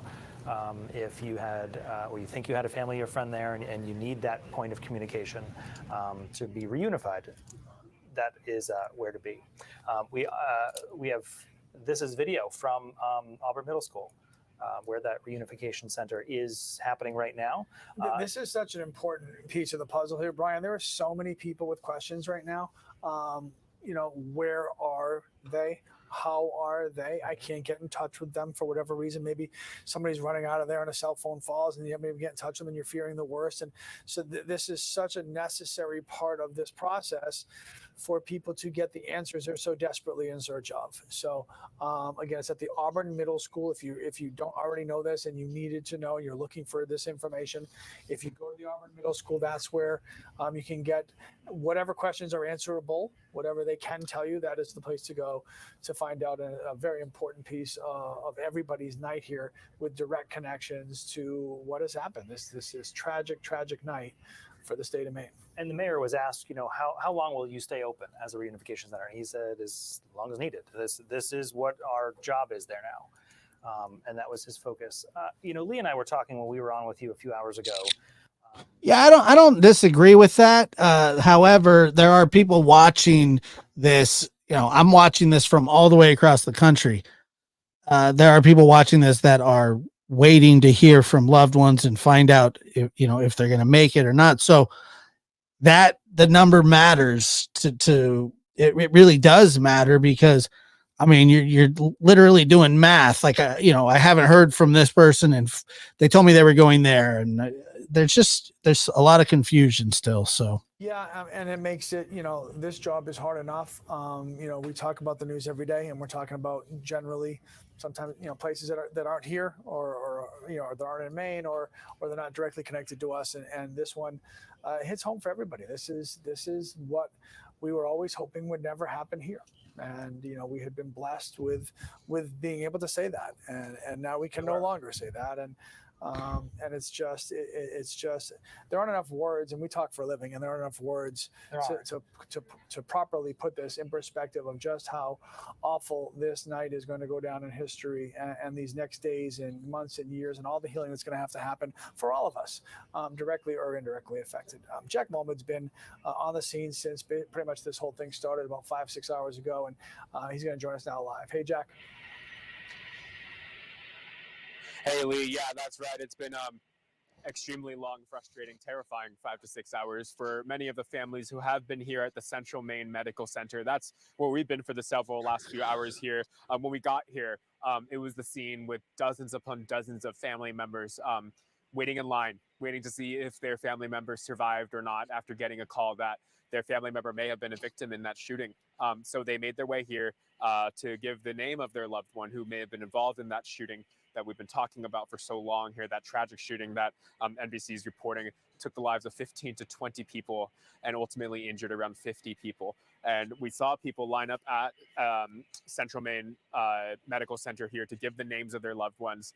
Many of them stuck around to listen to it. Others kind of just went about their evening to really just kind of digest what happened here. I think a lot of us here in Maine and in the state, even in this region, are just really working to digest really what happened here. But if you want to take a look now at the front of the hospital here, if you look to my left here, you could see that front entrance to the Maine Central Maine Hospital. Since all those people entered the names of their loved ones, many of them have left, but armed security guards, armed reserve patrol, Maine State police officers have been there, making sure people can enter, come and go as they please. Obviously, the people who are walking through, many of them family members of those who may have lost their lives or may have been injured in this shooting that with the suspect still at large. A little bit of info about that suspect. We are hearing that, his name is Robert Card. AP, Associated Press, is reporting that he was trained as a firearms instructor, trained by the military, who's recently committed to a mental health facility, according to a state police bulletin. The police intelligence bulletin the Associated Press says was sent around to different law enforcement officials on Wednesday night after that shooting that we've been talking about here that claimed the lives, as NBC reports, from about 15 to 20 different people. Now, at the end of the day, where we've been standing here at the hospital, we've just been hearing just horrific stories of people who are Night, Kathy. trying to understand the severe loss that's happened here today, including one woman. Her name's Julie. We spoke to her. She moved to Lewiston here when she was 17 or 18 years old. She found out her son was shot at the Schmeggy's bar here in Lewiston earlier. And so she got the call. She rushed over to the hospital. She really doesn't know the status of him at this time. She's still left without any answer. Let's take a listen to what she had to say about her frustration over this all. My ex-husband and my son were playing pool, and next thing I know, I saw on Facebook that there was a shooting at Schmeggy's where they were playing, and then nobody would tell us anything. Just go to CMMC. His wife, his son, my ex-husband are here. Friends are here. We're all waiting, and we've heard nothing. They won't tell us if he's alive, if he's in critical. Hope Damon says, "What about my right not to be shot up?" I mean, what about it? What? I don't even know what that means. Okay. Well, now I guess I get it. What it means. Now to see if their loved one has made it or not after this horrific tragedy that took place here in Lewiston, not only shaking up Lewiston but the state. Once again, I'm not interested in a gun debate. I never am interested in that debate. It doesn't matter to me right now. It just doesn't. And I'm not going to change your mind about anything. You're not going to change my mind at this point in time. It's just not a good time to have that discussion. Not saying that a discussion isn't needed and warranted. And for God's sakes, I don't know what needs to be done, nor do I understand the complexities. However, just, I guess, sign me up on the side of, I guess something's got to change. I don't know what it is. Moment at Central Maine Medical Center. I have no idea. Tonight, Jack, our thanks to you. And, Jack's seen a variety of scenes tonight and has walked us through it. When he first arrived in Lewiston, he went directly to Spare Time Recreation, the bowling alley, where the shooting happened, and was met by law enforcement with guns, and they told him to go away. And we've seen some viewer video that we received of people running out of that bowling alley tonight after the gunshots there. And Jack then moved to the hospital where he has seen so many people. Sure. Yeah, and those images that you see, and you saw about the people running away, and we want to be clear on the 50 people, 50, that have reportedly, according to NBC, been injured in this. Not all of them direct results of gunshots. A lot of them possibly from trying to get out of the situations they were in, because you hear gunshots, you run, and a lot of people possibly injured that way as well. But 50 getting away. People injured. We saw a video of all the people scattering in a hurry. So there will be, we've talked about some of the things that will and won't be happening tomorrow besides schools because of this situation.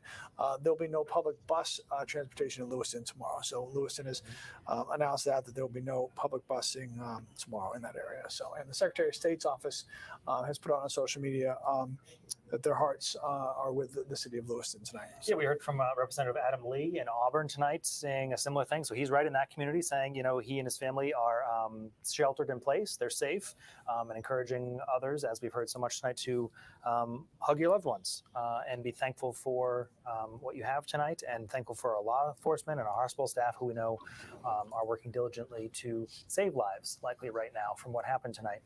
So again, there's a lot of unknowns. There continues to be, even after the briefing from the commissioner.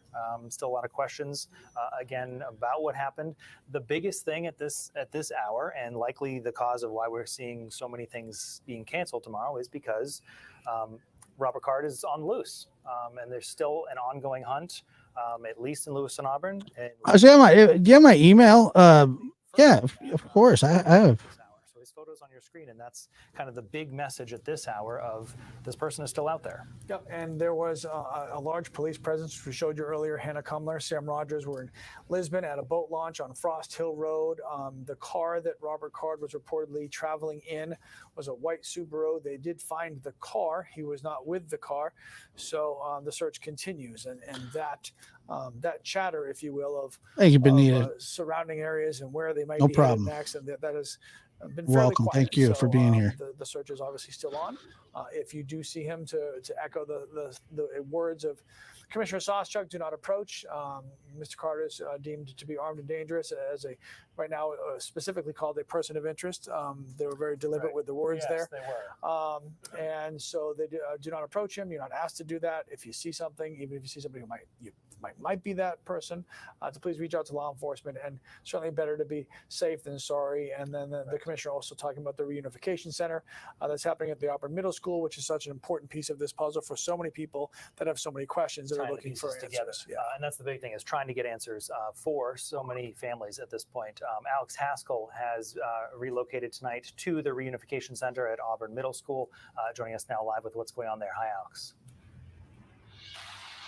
Hi, Brian and Lee. We've really seen things pick up here at the Auburn Middle School. A lot of families getting help and news, good and bad. We chatted with the mayor of Auburn here not too long ago. I think many of you probably saw that interview.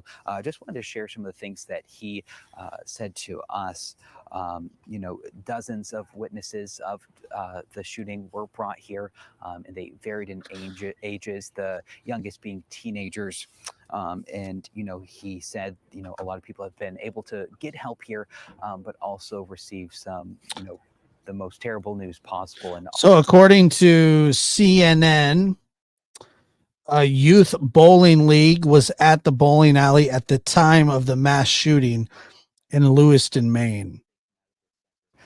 I just chatted with Lind, who came here looking for her husband, and she just walked out and found him. So some good news here tonight in Auburn. I just want to make sure, going through my notes, making sure I'm not missing anything that we can share with you. Obviously, we've been talking about how this center, or this middle school, is a reunification center. This is the place to come if you are looking for a loved one, if you have questions, if you have concerns. This is the place to be, and it is safe. We see many police officers here. They're walking with folks to and from the building. They're checking cars as they come in. So a very safe place to be. But we will keep an eye out here as folks continue to get help. We have mentioned counselors are here too for folks to speak with. Lee and Brian, I'll toss things back to you. The Associated Press is putting the number at 16 dead. Yeah, like that's hard, obviously, for the people who are going there to get their questions answered, for the people who have to answer those questions, right? And then to watch that and to see either the elation of the reunification or maybe the not, and it's just brutal. Yeah, and I think we saw it on the mayor's face. We heard from Mayor Levesque a few minutes ago, and was asked, are both sides of that conversation happening for people who are showing up? And I think you saw it all over his face of how brutal and painful it is to see those horrible conversations unfolding of people who showed up there hoping to find their loved one and getting horrible news tonight. Yeah, the news is bad all the way around. We're not going anywhere, so we're here around the clock, and we're going to get this thing hopefully resolved sooner than later for everybody's sake, and just to give a little peace of mind that the person of interest that they're looking for, at least right now, Robert Card, does get found. Just to look at him one more time. Again, you really shouldn't be out and about, but if you do happen to, be someplace where you see somebody who resembles that, you're asked to certainly contact your local authorities wherever you might be at that time. And again, do not approach, as he's considered to be armed and dangerous, and is the person of interest, or at least a person of interest, in what has happened tonight. And just whatever that is not a confirmed report. I'm sorry. From here or not from here, you don't have to be a Mainer to feel for the loss that our state is feeling tonight, and certainly the empathy that we have for all the people going through everything they're going through, and everybody in the state is going through this. Some, maybe at a more severe level than others, but there's nobody that is not affected by this, that doesn't, view Maine the way that we view Maine, being the born and breeders. I think our state is held in a regard that this isn't the kind of a place where this thing wouldn't happen. And, that has been kind of our, we've been, sure, we can practice for it and we can train for it and we can make sure that we're ready just in case, but, it's not going to happen here. And, it's awful.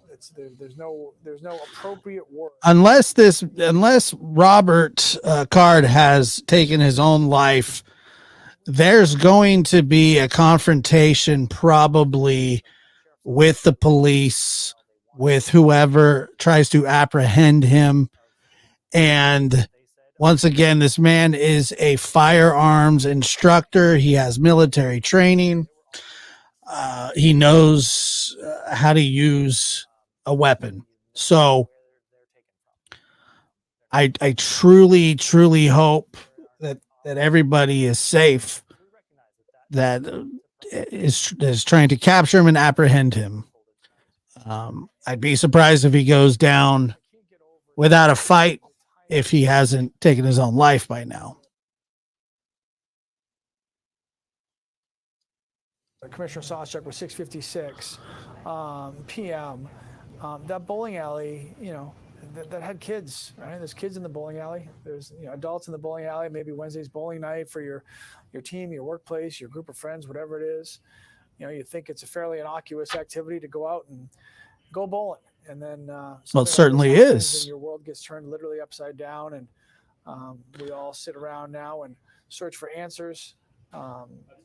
Search for healing and for peace and for our state to help us in that regard, and search for Robert Card. I mean, I don't think anybody will, certainly rest easily until that very important piece of this whole, domino is taken care of. And obviously, as Commissioner Sawchuk alluded to, literally hundreds of law enforcement officials from our state are currently working right now as we speak, trying to find this person of interest. And, they should have the speed and the wisdom and the knowledge and the ability to make that happen as soon as possible. You're looking at his photo again, Robert Card, on your screen right now. Is a person of interest in tonight's shooting that left anywhere from 15 to 20 people dead and possibly 50 people injured as well.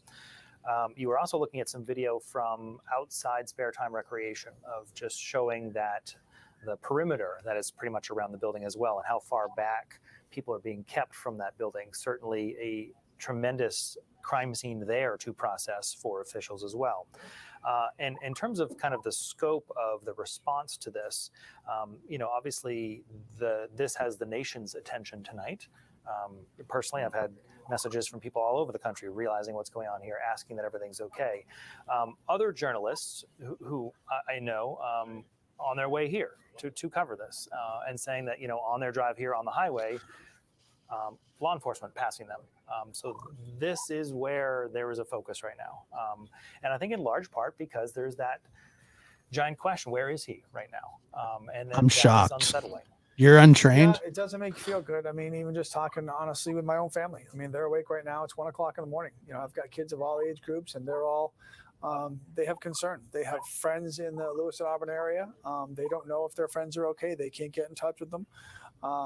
And so I'm answering their questions as I'm sitting here talking to you, searching for our own answers, for work and for life, and everybody's in the same situation.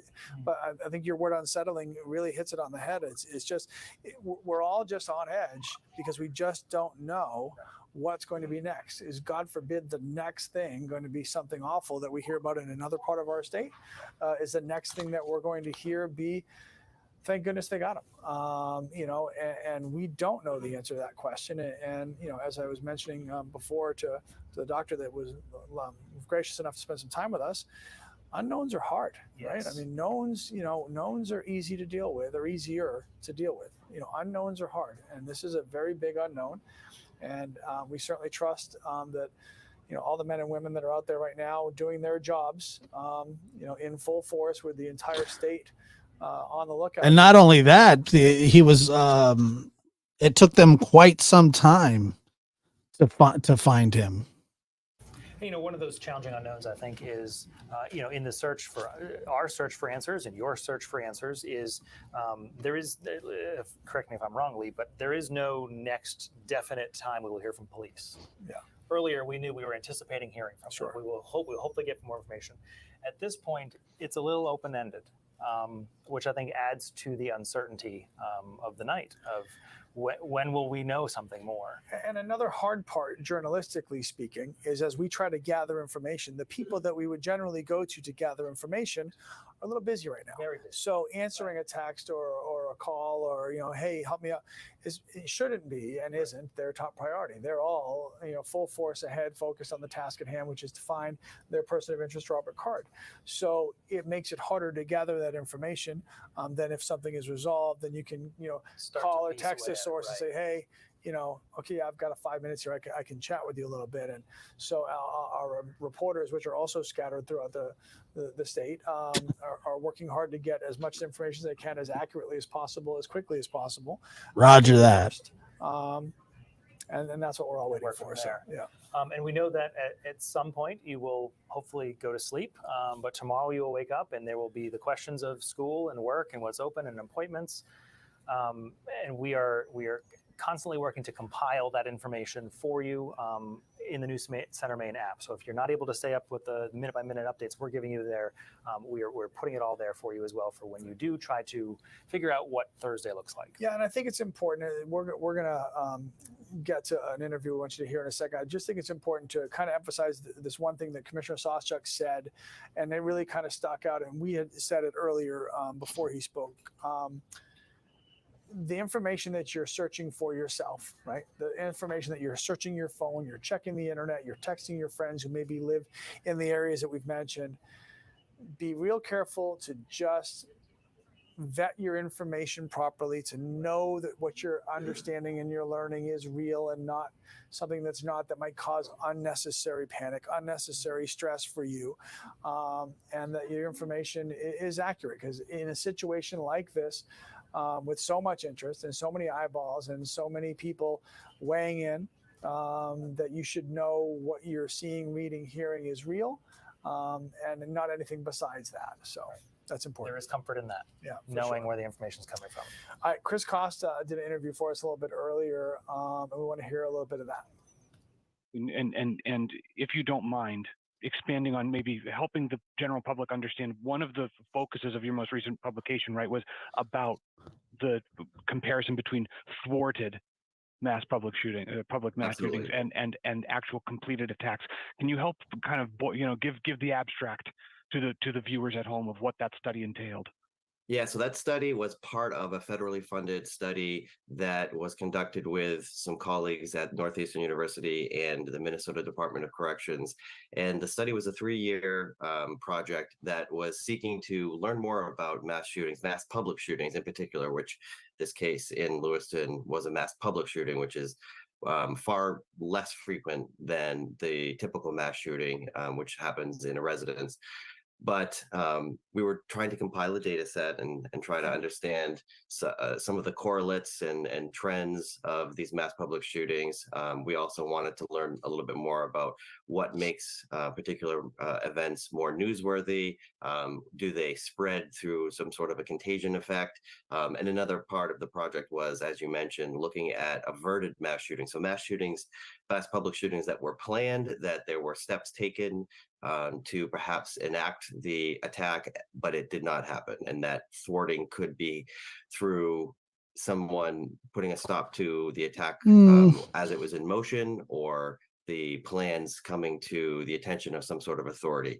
And what we found was, with these types of thwarted attacks, they oftentimes happen with younger people, and that could be just a matter of us having more information when younger people make threats. I think that young people sometimes make threats even if they're not necessarily serious threats. And so trying to figure out what's the serious and versus a non-serious threat was somewhat difficult, but there tends to be a lot of what we call leakage.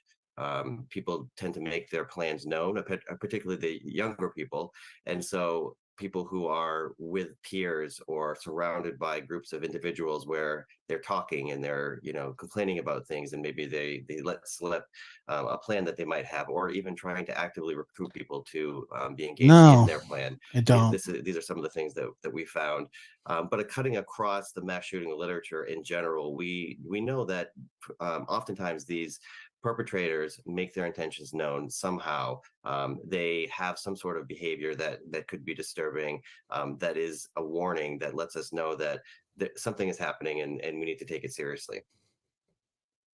And to that point, Professor, there's some information that is circulating that we have not yet been able to verify about what knowledge our Maine Information and Analysis Center may or may not have known about this person. I don't know how would you recommend corroborating that information for the public? Yeah, I mean, I think that I have seen the reports that you're mentioning as well, detailing the background of the suspect. And, without that being confirmed, it's difficult to speculate too much on it. But I would say that until the suspect is apprehended, we probably will still be speculating. And then once hopefully that happens soon, then we'll certainly know more. But what has been shared in the media is certainly not uncommon in terms of people who have engaged in these attacks before. I'm hesitant to say that there's a profile. I don't believe that there is a profile of a mass shooter, but there's certainly some characteristics that we see that are that weave their way through a lot of these cases. And so the information that has been shared, if it turns out to be true, is not necessarily surprising, but is again more evidence that these types of events are preventable, and we need to take them, I think, a little bit more seriously. And it's a challenging situation. You don't want to strip somebody of their rights when they have not actually engaged in an attack. But until we figure out a way to take guns out of the hands of people who are intending to do harm, I think that we need to do our best to. So I'm taking a look here. Made concerning. There's not a lot behaviors are concerning, and figure out what we can do to going on. Thanks for sticking with us. I'm Amanda Hill. This is Zach Blanchard. And that was Michael Roque, who's with Bates College, where they are still under lockdown. Lewiston in general still being asked to Where'd the other guy go? Locked and shelter in place.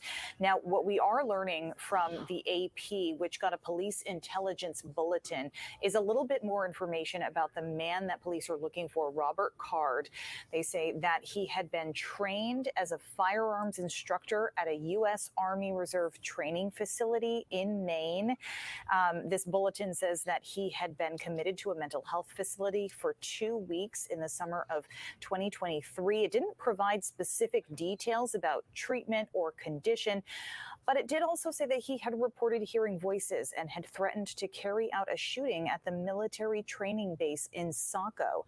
Again, that's all right, folks. Information we're coming up on the from the police 2-hour bulletin, and again, Robert Card is mark, and not much else coming out. Robert Card, person of interest, trained as firearm instructor, a U.S. Army Reserve facility, committed to a mental health facility this past summer. Not good news. We'll pick this back up if there is anything significant happening in the next couple of hours. But like I said, we're coming up on the 2-hour mark. Thank you guys so much for being here. And we will catch you later.